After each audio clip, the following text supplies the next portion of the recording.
Let your presence be thick where they are. In Jesus' name. Amen. Amen and amen. Good afternoon. Makakaupo na po tayo. Good afternoon. Ayun. Welcome everyone. Magandang hapon po. Yun, hindi umabot sa likod yung greeting ko. Magandang hapon po. I would also take this opportunity to thank everyone na nanalangin po para sa mother ko. She is home from the hospital. Nagpapagaling po siya. Nanonood pa sa atin ngayon. Anyway, thank you. Maraming salamat po. We will continue with our series na Living in the Goodness and Faithfulness of God. If there is one truth na pag-uusapan po natin ngayong hapon, because of His grace, the shepherd always prepares more than his sheep could ever deserve. Kung ano po ang ibibigay ng Panginoon, ito po ay higit pa kung ano sa hinihingi natin. More than we could ask for or imagine, sabi nga po sa Bible. Over the past weeks, pinag-usapan po natin about Psalm 23. You have the topics on the screen. Ito po yung mga pinag-usapan natin. Pero let me take you back dun po sa pinag-usapan natin nung Father's Day. We talked about the heart, the valley, and the legacy. Na-discover po natin na ang ating shepherd, our good shepherd, is not only after changing kung ano po yung mga kalagayan ng buhay natin, pero anong ginagawa niya? First, He changes our hearts. He walks with us through the valley and He lives. Binibigyan po niya tayo ng isang testimony of His faithfulness na hindi lang magsisimula at matatapos sa atin, pero it is something. It is a legacy that we can pass on, pati dun sa mga susunod sa atin. And then, nagtuloy-tuloy po tayo. Sa Psalm 23, nakita po natin kung paano tayo mahalin ng Panginoon, how He restores us, how He guides us, how He comforts us. We saw all of those. Pero today, we will be focusing on verse 5. And verse 5, church, is one, if it is not the most beautiful scene pagdating po sa Psalm 23. It is a scene and it calls for our imagination this afternoon. It calls for us to have a mental picture kung ano yung sinasabi ni David. Bakit? Kasi pagdating sa verse 5, si David, he is not talking anymore about green pastures. He is not talking about still waters. And he no longer speaks about walking through the valley of the shadow of death. Pero anong ginawa ni David po pagdating sa verse 5? He invites us to a table. Psalm 23 verse 5 is the legacy of David. Isipin po natin si David. Nung sinulat niya raw ito, pagdating doon sa verse 5, verse 6, matanda na siya. Medyo malapit-lapit na si David during that time. And if he could leave one picture of God and one picture that he could pass on through generations, ang dami niyang pagpipilian. Sana si Goliath na lang. Nobody ever did that and nobody did it after me. Sana si Goliath na lang. Sana yung palasyo na lang. Sana yung temple na gusto niyang ipatayo. Sana yung kanyang korona. Sana yung mga digmaan kung saan siya nanalo lahat. But he did not even speak of the valley. Ano ang pinag-usapan ni David? He talked about the table. Remember the shepherd who welcomes you. Verse 5 reads, "You prepare a table before me in the presence of my enemies. You anoint my head with oil. My cup overflows." After everything na pinagdaanan po ni Haring David, the picture that he wants us to remember is not God's power, but it was the grace of God. Yun po yung gusto niyang matandaan natin. Nung si David, nagbalik tanaw po siya sa buhay niya, the memory that lingered most in his heart is the graciousness of the shepherd that has always been there. He didn't talk about power. He could have if he wanted to, pero hindi po. A godly legacy is not the memory of our accomplishments. It is the testimony of God's faithfulness throughout our lives. Church, ano yung legacy? What legacy are you building in your life today? What legacy are you passing on to the next generation? Ano ang masasabi ng mga susunod sa atin? Ano ang masasabi ng iyong mga anak, mga apo patungkol sa iyo when they recall and when they remember you? Sabi nga natin, ayaw ni David na ang legacy niya ay si Goliath. Ayaw niya, hindi niya binanggit na ang legacy niya ay yung pagiging hari niya. Pero ang gusto ni David, yung legacy, yung matatandaan patungkol sa kanya would be about the shepherd of his life, would be his shepherd. Binalikan niya, he was looking back at his life, and from verse 5, hahango po tayo ng tatlong aral that we will remember throughout our lives likewise. Ano ang gusto ni David na matandaan natin? Number 1, remember who prepared the table. You prepare a table for me. If there is one thing that would make this statement, if there is one word that would make this statement very unique, itong word na you. It is the word na you. Bakit? Kasi si David, he is no longer speaking about God, but he is speaking to God at this point. Kita po natin, even at the previous verse, kasi nung una, yung verses 1 and 2, he makes me lie down. He restores my soul. He leads me, sabi niya. Pero pagdating sa verse 4, nagbago na. You are with me. You prepare a table. You anoint my head with oil. Hindi na nagdi-describe ng theology si David. He is making and he is having fellowship with his father, with his shepherd. Theology, church, should always lead to fellowship. Marami, they weaponize theology. And in weaponizing theology, nagkakawatak-watak ang mga tao. Nag-aaway-away, nagpapagalingan sila. One tries to disprove the other. One tries to show, mas magaling ako sa iyo. And dahil sa ganun, nasisira po yung ating pananampalataya when in the book of John it is written, sinabi ni Jesus, by this you will know, they will know that you are my disciples if you love one unto another. Pero mas gusto nilang nag-aaway-away. Si David po, pagdating dito, he is no longer talking about God. He is talking to God. Bakit? Bakit kaya ganon? First, he was describing. And then he walked through the valley of the shadow of death. Siguro po, yung suffering, yung trial, yung pagsubok na pinagdaanan niya in the valley of the shadow of death, it brought him closer to his shepherd. Sometimes, we learn more about God's heart in one valley than we do in years of green pastures.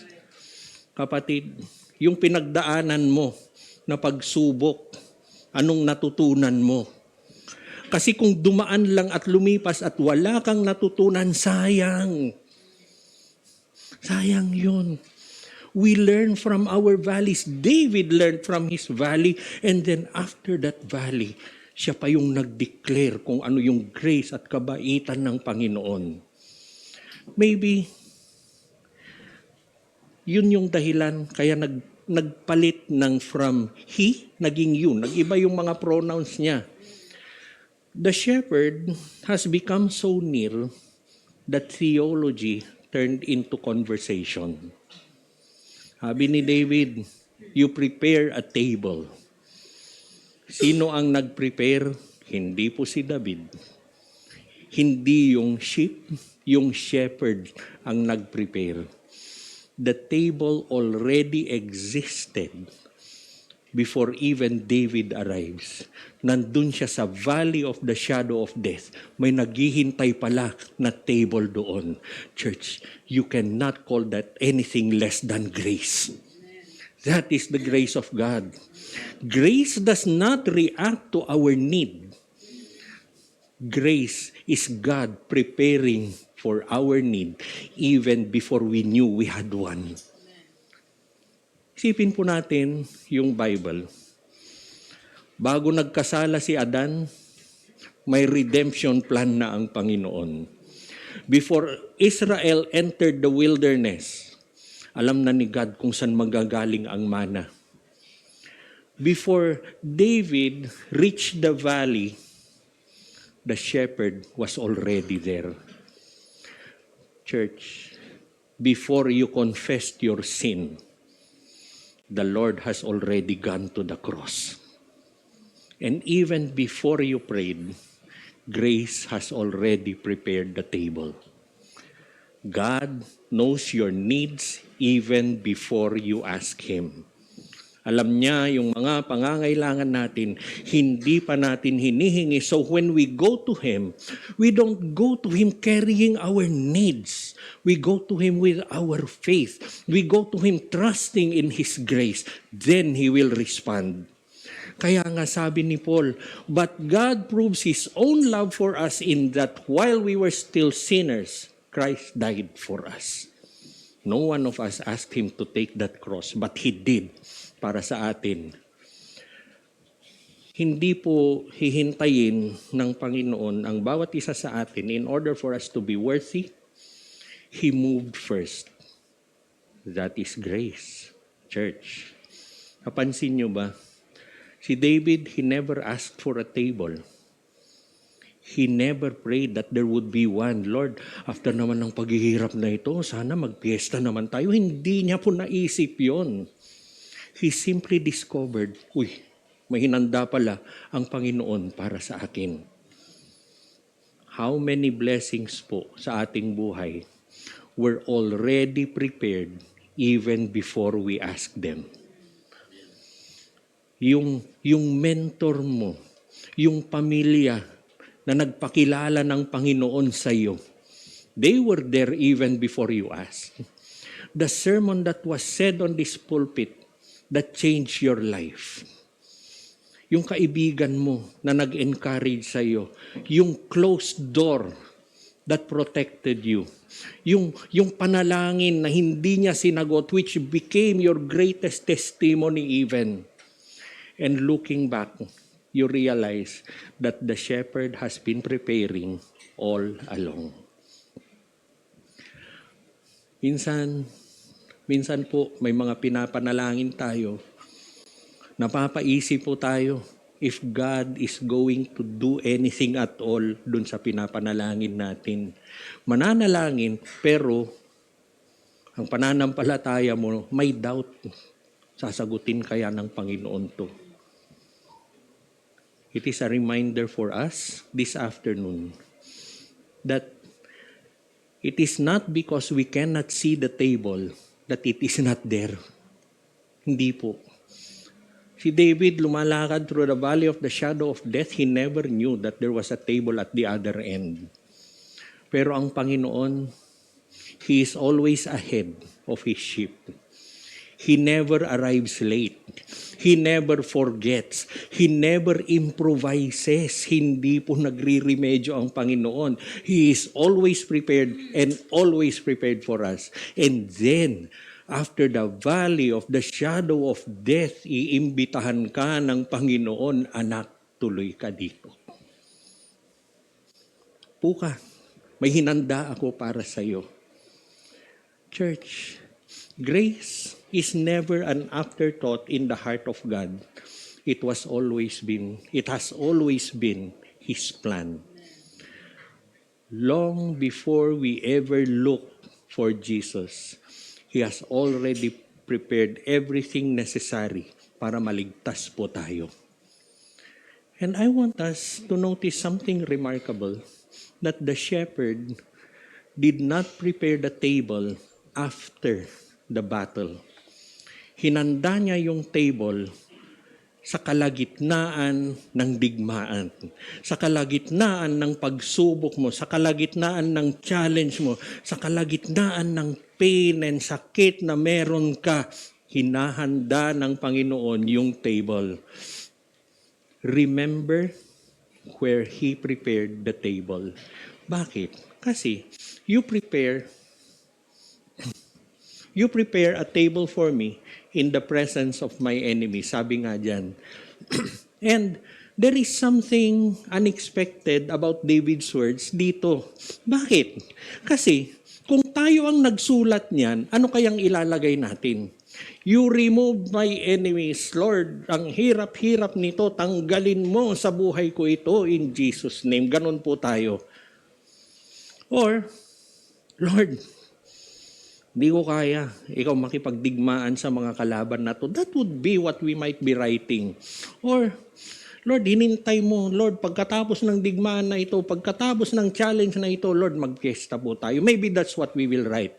Pero si David, he says none of those things. Hindi po ganun ang sinasabi na Haring David. Instead, he writes something that is very astonishing. You prepare a table for me in the presence of my enemies. Sabi ni David, anong ibig sabihin nun? The enemies are still there. The challenge is still there. Hindi po nawawala. Sa lahat ba naman ng ipangako ng Panginoon sa atin? Ano yung sinabi niya? In this world, you will have tribulation. Lord naman, ang dami mong pwedeng ipangako, yan pa. But take heart. I have overcome the world, sabi niya. Ibig sabihin, the danger is not completely gone. But the shepherd, he prepared the banquet. And try to imagine, try to realize, church, na you prepare a table in the presence of my enemies. Kalagitnaan ng pagsubok, kalagitnaan ng hirap, kalagitnaan ng challenge, kalagitnaan ng dasal mo na, Lord, hindi ko na alam ang gagawin ko, and then He prepares a table. What kind of shepherd would that be? Anong klaseng shepherd ang pwedeng gumawa nun? Church, the only shepherd who can do that is a shepherd who is completely in control. Yang pinagdadaanan mo, alam ko yan. And as long as I am your shepherd, I am in control. Yang kakulangan na yan, yang sakit na yan, alam ko yan. And I am in control. The table might be the last place that we would expect during a battle. But that is where our shepherd meets us. Nasa kalagitnaan ng digmaan, nasa kalagitnaan ng pagsubok, no one would think about dinner. No one would think about tablecloths or lights or candles. Wala pong mag-iisip nun. No one will prepare a banquet. Tapusin muna natin to. Tsaka tayo mag-celebrate. Ganun po tayo mag-isip. Pero, that is the picture na pinapakita po ni Haring David sa atin. That the shepherd calmly prepares the table. Walang description, walang nagsasabi na takot siya, na atat, na nagbabantay dun sa mga kalaban. He just prepares the table. Oo, nandyan lahat. Yung ingay, yung gulo ng mundo, nandyan lahat. But I will prepare this. Kasi yung anak ko is coming from the valley of the shadow of death. Pagdating niya, ito ang sasalubong sa kanya, church. Kung di pa ba naman natin mahal ang Panginoon sa ginagawa niya sa atin. Not because the enemies are gone, nandun pa rin, not because the challenges are gone, but one thing important is that they are not invited. Ikaw ang pinaghandaan ng Panginoon, hindi yung kalaban mo. He is totally in control.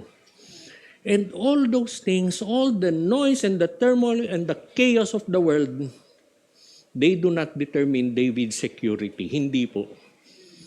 Grace does not wait for our circumstances to become better. How many times do we think, church, na pag natapos itong problema, Magkaroon na ako ng peace. Pag naayos na yung finances ko, masaya na ako. Pag gumaling na ako sa sakit na ito, magwo-worship na ako. Pag umayos na yung pamilya ko, magtitiwala na ako sa Panginoon. David tells us no. That cannot be true. The shepherd prepares the table now, not after, now. Grace does not wait until life becomes easier. Grace exists in the noise and turmoil of where you are. Grace meets us in the middle of the hardest times of our lives. Yung pinakamahirap, yung akala mo na hindi mo nakakayanin, nandun ang grace ng Panginoon. Siguro, someone of us might need this message today. Maybe some of us have been postponing joy. Tsaka na muna yung joy na yan. Huwag muna. Tawid muna natin to. Maybe some of us might be postponing peace. Ayokong pag-usapan yung peace na yan ngayon. Di mo alam kung ano yung kalagayan ko. Maybe some have been postponing worship. Na inihintay natin na baguhin ng Panginoon yung kalagayan natin. Meanwhile, God is saying, anak, upo ka dito. May hinanda ako para sa iyo. Kain na, anak. Oo, magulo ang mundo. Pero umupo ka dyan, main ka. Ang tanong, actually, how could David sit down? Bakit niya magagawa yon? How could David eat habang nakabantay lahat yung mga gulo at yung mga kalaban niya? Kasi yung confidence ni David ay hindi na dun sa mga nakapaligid sa kanya. How many times do we allow the things around us, the things that happen around us, how many times do we allow them to control us and to define us and to sila na yung iginagalaw ng buhay natin. Yung confidence ni David is in his shepherd. Church, nasaan ang confidence mo? Sa shepherd mo ba o dun sa mga pangyayari sa paligid mo? Sa shepherd mo ba o dun sa mga napapanood mo sa TV? Nasaan ang confidence mo? The table itself becomes God's declaration. Dito sinasabi ng Panginoon kay David at dito sinasabi ng Panginoon sa atin that as long as you are with me, no enemy can take away what I have prepared for you. Hanggat nandito ka, anak, hanggat nakaupo ka dyan, sinong tinakot nila? Lahat ng lalapit sa iyo, dadaan muna sa akin. The world cannot steal the forgiveness that Jesus has purchased for us. Satan cannot cancel our adoption. Death cannot take away eternity from us. Because everything that truly matters has already been secured by our shepherd for us. Amen. Sabi nga ng Panginoon, peace I live with you, my peace I give to you. I do not give to you as the world gives. Don't let your heart be troubled or fearful, church. Don't let your heart be troubled or fearful hanggat siya ang shepherd mo. Hindi pinangako ng Panginoon ang isang mundo, ang isang buhay na walang pagsubok. Hindi po. Sana maganda pag ganun ano. Pero hindi nga eh. But ang pangako ng Panginoon sa atin is peace within those challenges. You walk with me through the valley of the shadow of death. Kasama mo ako. Hindi kita iiwanan. And this is verse 5. Dun sa inaaral po natin. The shepherd does not feed us from a distance. Kasama niya po tayo. Sino ang nag-prepare ng table anyway? Yung shepherd. Who serves the meal? The shepherd. Who stays with David habang kumakain siya? The shepherd pa rin. David is not sitting on a lonely table. Hindi po, kasi kasama niya ang Panginoon. And maybe this is the reason na hindi po natatakot si David. And this is the reason na hindi po tayo matatakot, mga kapatid. The greatest blessing is not the meal. It is the company that is with him, kasama niya ang Panginoon. That reminds us, church, of another table. Oo, ito yung sinabi ni David. Oo, hindi siya nag-iisa. Oo, hinanda ng shepherd para sa kanya. But it reminds us of another table. On the night before the cross, on the night before Calvary, tinipon ni Jesus yung kanyang mga apostles. Pero, ano yung kalagayan ng mga apostles during this time? Kasi, for all the years na magkakasama sila, time and again, sinasabi ni Jesus, darating yung araw, aarestuhin ako. Darating yung araw, ipapako ako sa krus. Darating yung araw, makikita nyo mamamatay ako. Darating yung araw, babangon ako. Hindi po nila maintindihan yon. Hindi nila matanggap yon. So ano yung atmosphere nung nangyayari yung Last Supper? It had an anxious atmosphere. Kinakabahan sila. It was a confused atmosphere. Akala ko Diyos ka. Akala ko hari siya. Bakit ganito yung mangyayari? It was a fearful atmosphere. And outside that room, betrayal was already unfolding. Nangyayari na yung plano ni Judas.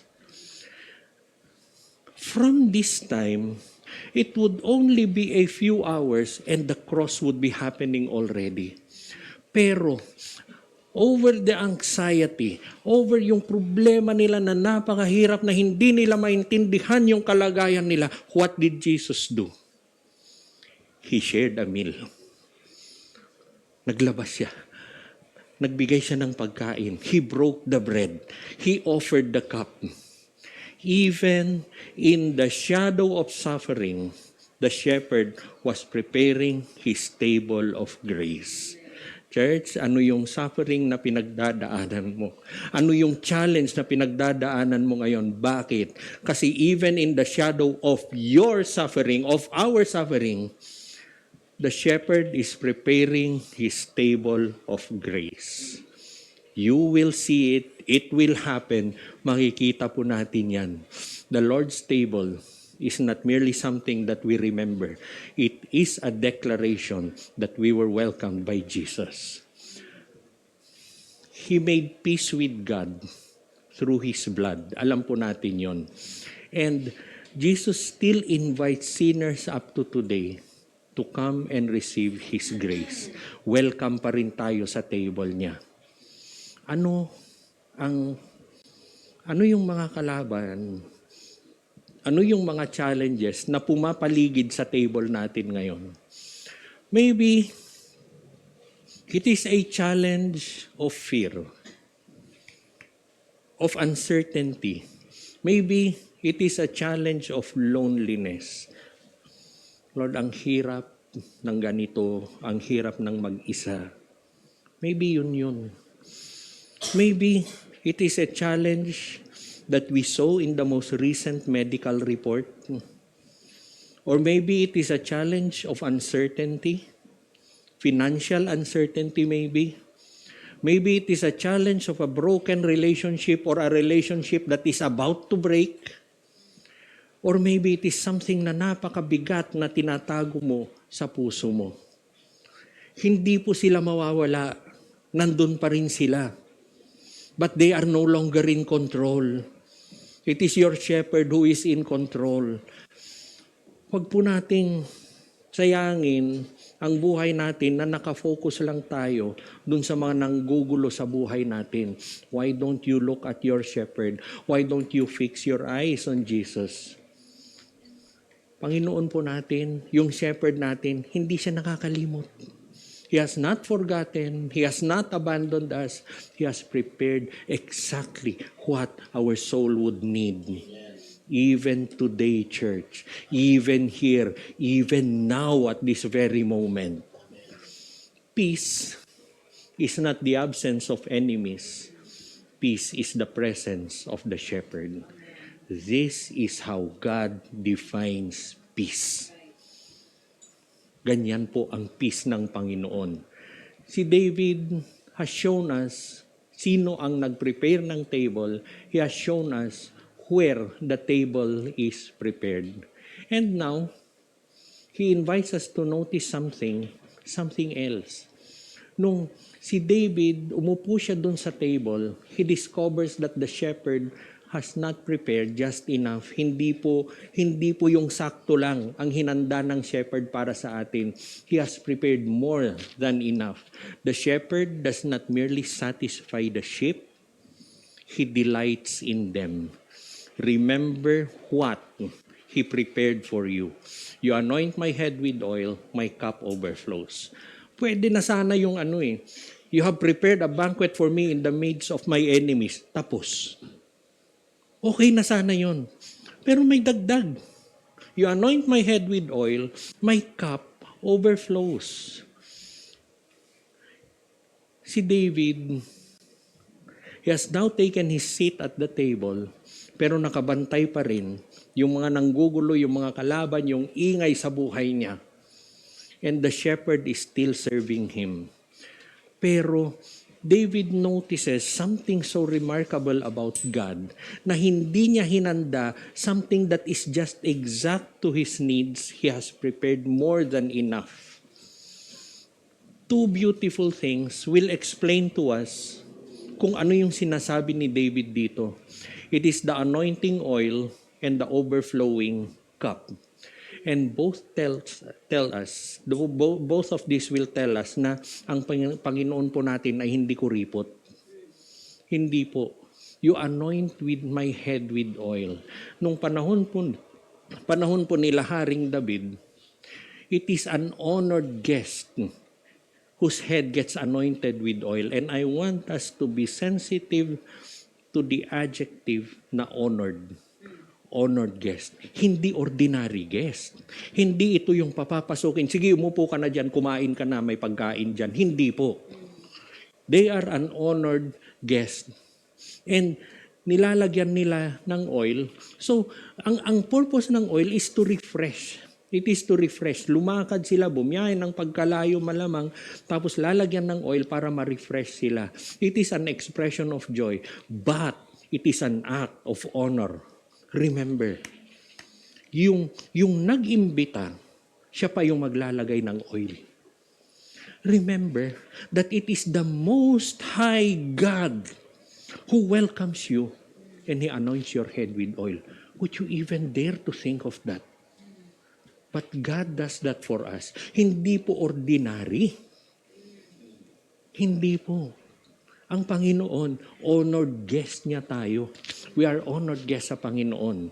And most of all, it is also a statement that you are welcome here. Tatanggapin kita dito. No conditions. No conditions, and we will see much of that later. Kasi si David, he is not only tolerated para, sige, pasok ka na, kumain ka, hindi po ganon. He is welcome. Not reluctantly, but he is welcomed with joy.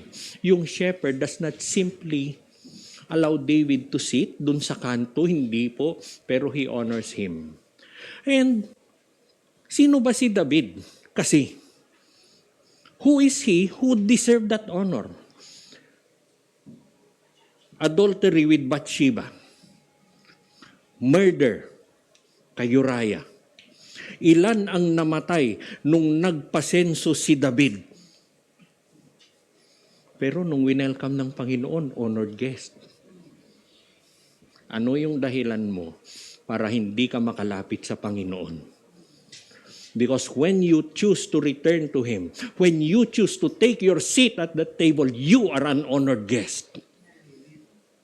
You are an honored guest of the Most High God. After all na nangyari sa buhay ni David, after all of those things, after all of those regrets sa buhay ni David, honored guest pa rin siya. The shepherd still welcomes him, and the shepherd will still welcome you. Wala pong dahilan. And church, that is grace. The oil says you belong here. Hindi ba yun yung gospel, mga kapatid? Kasi, nung si Jesus, sino ang wine-welcome niya? Tax collectors. Fishermen. Yung mga babae na hindi maganda yung mga nakaraan nila. Lepers, Samaritans, beggars, children. Kumain nga siya sa bahay ni Zacchaeus eh. Yung magnanakaw, nakatabi niya sa krus. They are people who are rejects. They are people whom others would push them away. Hindi sila welcome. Pero kay Jesus, welcome sila lahat. Kaya nga, yung mga religious leaders during that time, yung mga Pharisees, galit na galit sila, hindi nila maintindihan. Why does he eat with sinners? Bakit siya sumasama sa mga lasenggo? With drunkards, sabi nila. And I would believe they were asking the right question. Bakit? Because when you eat with someone, when you dine with someone, it means that you are accepting him. There is unity. You are welcoming them. You are receiving them. And Jesus, however, never minimized sin. Kung kasalanan, kasalanan pa rin yun. Pero He welcomed sinners who came to Him. Nung pinaupo niya dun sa table niya, walang kondisyon. Umupo ka dyan. Mamaya natin pag-usapan niya mga kasalanan na yan. Tinapos ko na yan sa krus. Umupo ka dyan. Akong bahala dyan. Hindi ba ganon ang nangyari sa bawat isa sa atin, mga kapatid? We do not deserve that seat. What do we have to deserve that seat? Pero ang Panginoon pa ang humila ng upuan. Upo ka dyan, anak. There is nothing we could offer. Pero Jesus welcomed us anyway. Church, that is grace. Not deserved, not earned, but given to us. My cup overflows. Sabi nga. And David, tinitignan niya yung cup niya. And it is overflowing. Sabi nga ni Iboy kanina hindi lang sakto, hindi lang kalahati, pero overflowing. The shepherd keeps on pouring. Yung shepherd po, hindi siya nagsusukat na gamit kutsarita. Ayan, yan muna sa iyo ngayon. Balik ka na lang after 1 month. Hindi po ganon. Pero He keeps on pouring until our cup runs over. And ganun po yung pagmamahal ng Panginoon sa atin. Minsan kasi, naiisip natin na baka kumuta na ang grace ni God sa akin ngayong araw. Baka natapos na, kumuta na yung pagpapatawad niya sa akin. Or baka naubos na yung pasensya ni Lord, bukas na lang ulit. Baka naiisip po natin yon. Pero si David, iba yung sinasabi niya. The shepherd keeps on pouring. His grace is greater than our failures, church. His mercy is deeper than our deepest guilt. Yung patience ng Panginoon is longer than the times that we choose to be away from Him. Yung pagmamahal ng Panginoon is stronger than our weakness. Our cup overflows. And the cup ultimately points to Jesus Christ.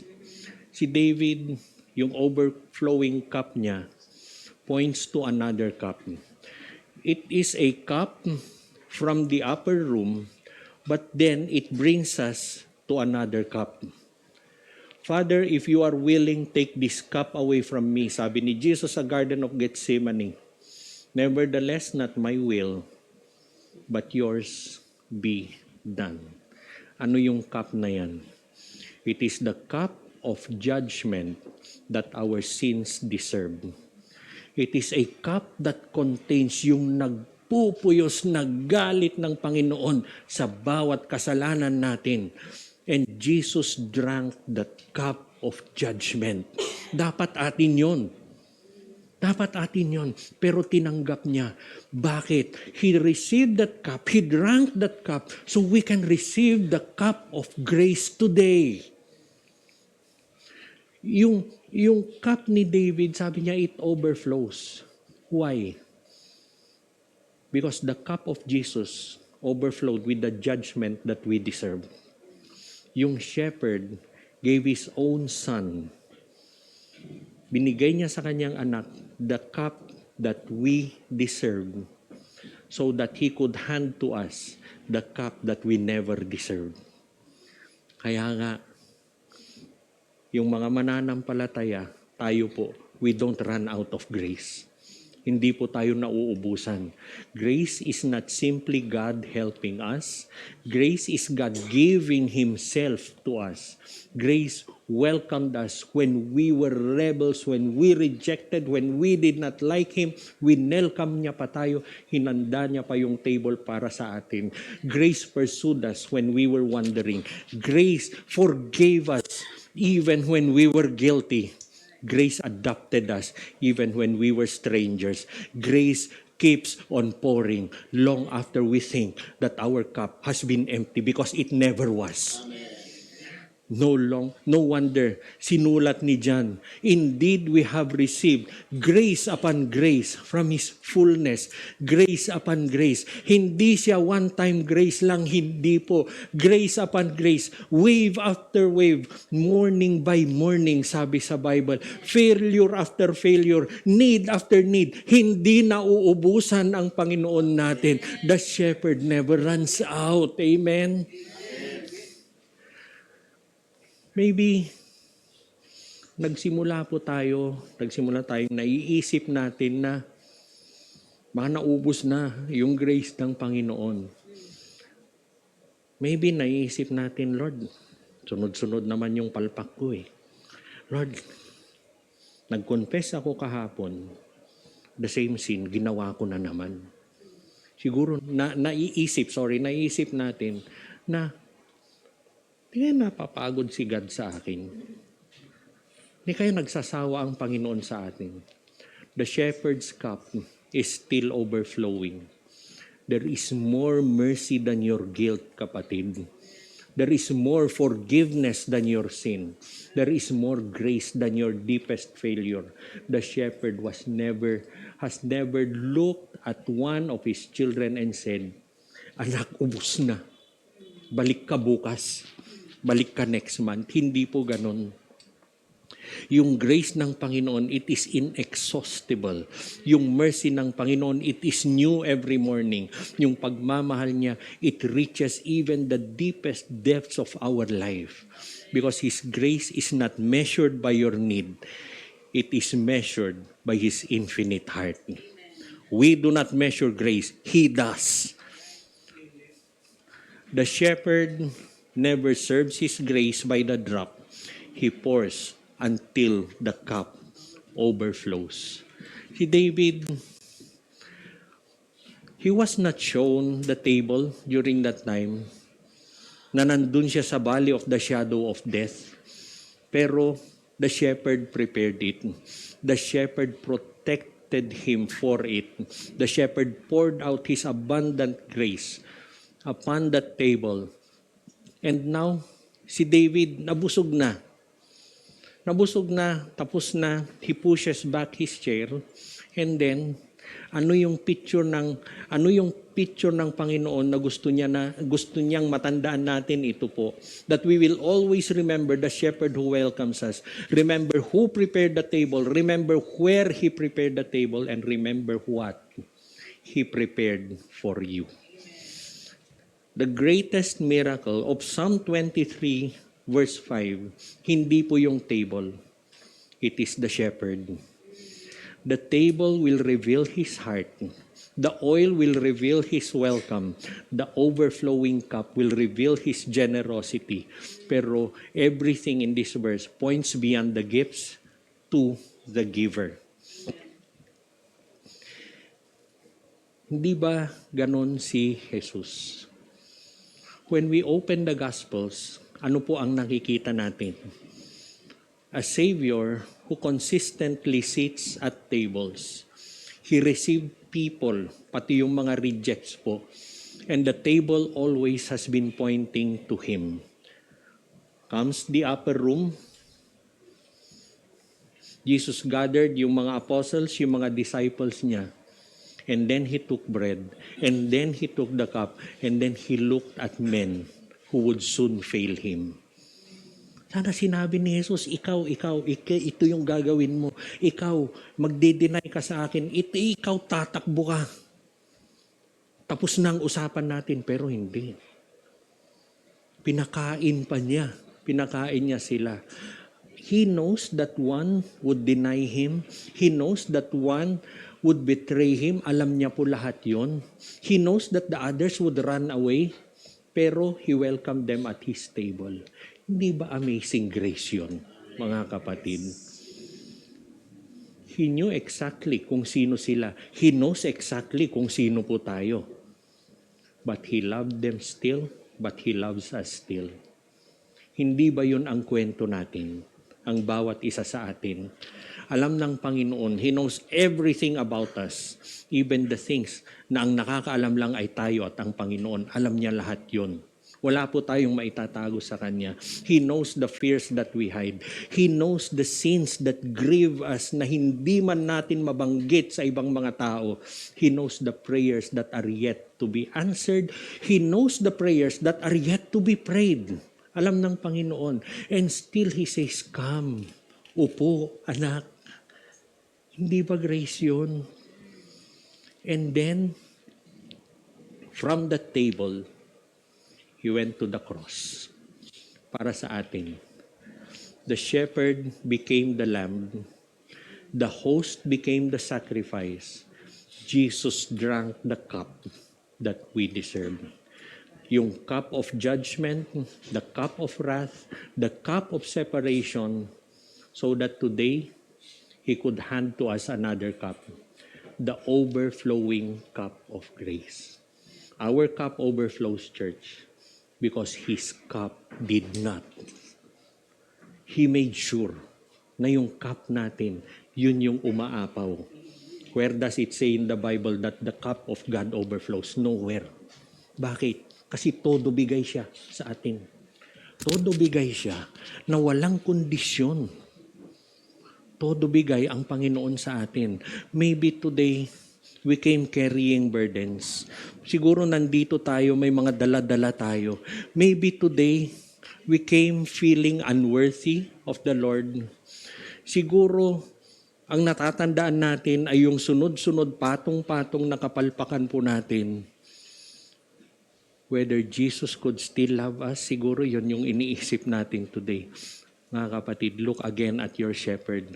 He is not standing na nakabantay and ready to condemn us. Hindi po. He is standing and preparing a table for us. Waiting for us because when we come to Him, He will welcome us as honored guests. Waiting to forgive us.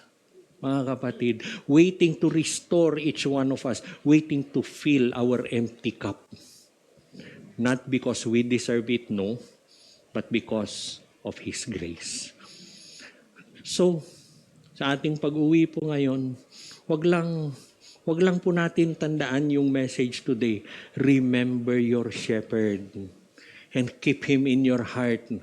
When guilt whispers, remember the shepherd was prepared your place. When fear whispers, remember the shepherd who remains with you, na hindi ka iniiwan. When your heart feels empty, remember the shepherd who keeps overflowing your cup.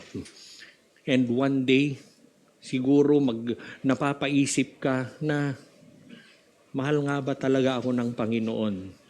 Look at His table, kapatid. Look at His cross. Look at that empty tomb. Because there you will discover what David spent all of his life para sabihin niya sa atin. Our shepherd is far more gracious than we have ever imagined.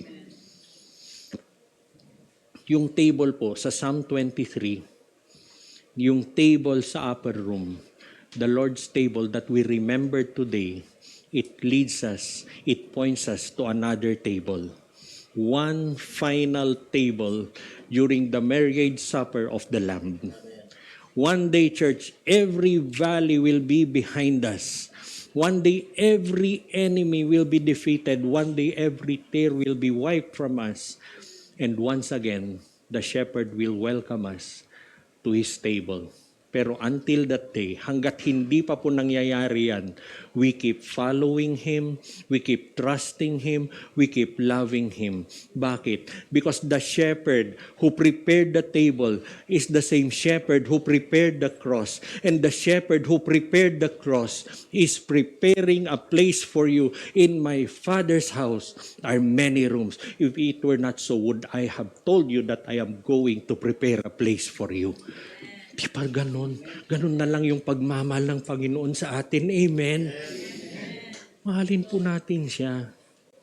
Magtiwala po tayo sa Panginoon. We follow Him not merely because of the blessings that we want from Him, but because of who He is. Take away all of the blessings. You have your shepherd. Yun po yung mahalin natin. The greatest gift at the table has never been the bread, not even the oil, not even the overflowing cup. The greatest gift has always been and will always be the shepherd himself. To him be all the glory in Jesus' name. Amen. Amen. Tumayo po tayo. Manalangin po tayo. Can we stand? Let us pray.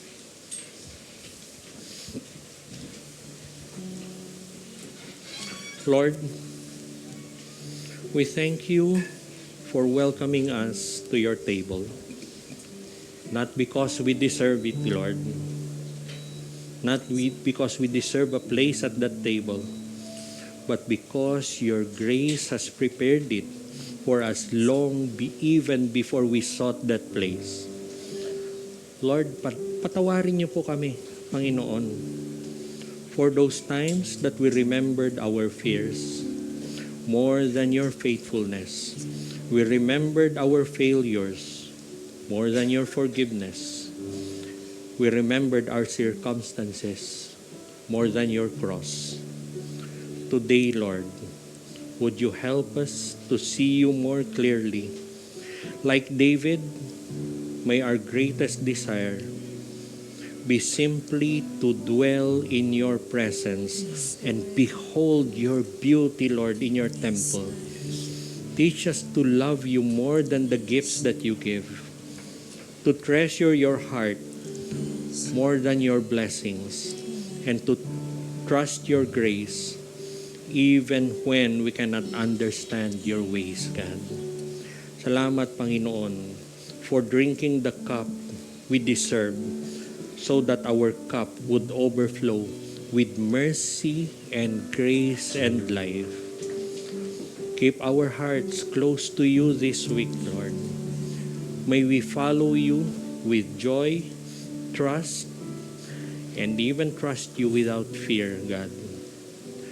We pray to love you with our whole hearts, God. Yes, Lord. For you alone are our shepherd, our Savior, our greatest treasure. The Lord bless you and keep you. The Lord make His face shine on you and be gracious to you. The Lord lift up His countenance upon you and give you peace. All this we pray in the precious name of Jesus, our Shepherd, Lord, and Messiah. And everybody said, Amen.